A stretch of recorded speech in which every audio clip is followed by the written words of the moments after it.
حضرت خداش بن سلامہ رضی اللہ تعالیٰ عنہ سے روایت ہے، نبی صلی اللہ علیہ وآلہ وسلم نے فرمایا، میں آدمی کو اس کی ماں کے بارے میں حسن سلوک کی وصیت کرتا ہوں۔ میں ہر آدمی کو اس کی ماں کے بارے میں وصیت کرتا ہوں۔ میں ہر آدمی کو اس کی ماں کے بارے میں وصیت کرتا ہوں۔ 3 بار فرمایا، میں ہر آدمی کو اس کے باپ کے بارے میں وصیت کرتا ہوں۔ میں ہر آدمی کو اس کے تعلق دار کے بارے میں وصیت کرتا ہوں جس کا اس سے قریبی تعلق ہے، اگرچہ اس کی طرف سے تکلیف کا سامنا ہو۔ حضرت ابو ہریرہ رضی اللہ تعالیٰ عنہ سے روایت ہے، انہوں نے کہا، عرض کیا گیا، اے اللہ کے رسول، میں کس سے نیکی کروں؟ آپ صلی اللہ علیہ وآلہ وسلم نے فرمایا، اپنی ماں سے۔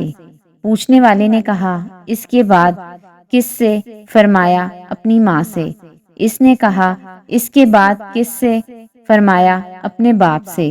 اس نے کہا، اس کے بعد کس سے؟ فرمایا، جو زیادہ قریبی تعلق رکھتا ہو، پھر جو اس کے بعد زیادہ قریبی ہو۔ حضرت عبداللہ بن عمر رضی اللہ تعالیٰ عنہ سے روایت ہے، رسول اللہ صلی اللہ علیہ وآلہ وسلم نے فرمایا، جس نے کسی مقدمے میں ظلم میں ظالم کی مدد کی، وہ ہمیشہ اللہ کی ناراضی کا مستحق رہتا ہے، حتیٰ کہ اس گناہ سے باز آ جائے۔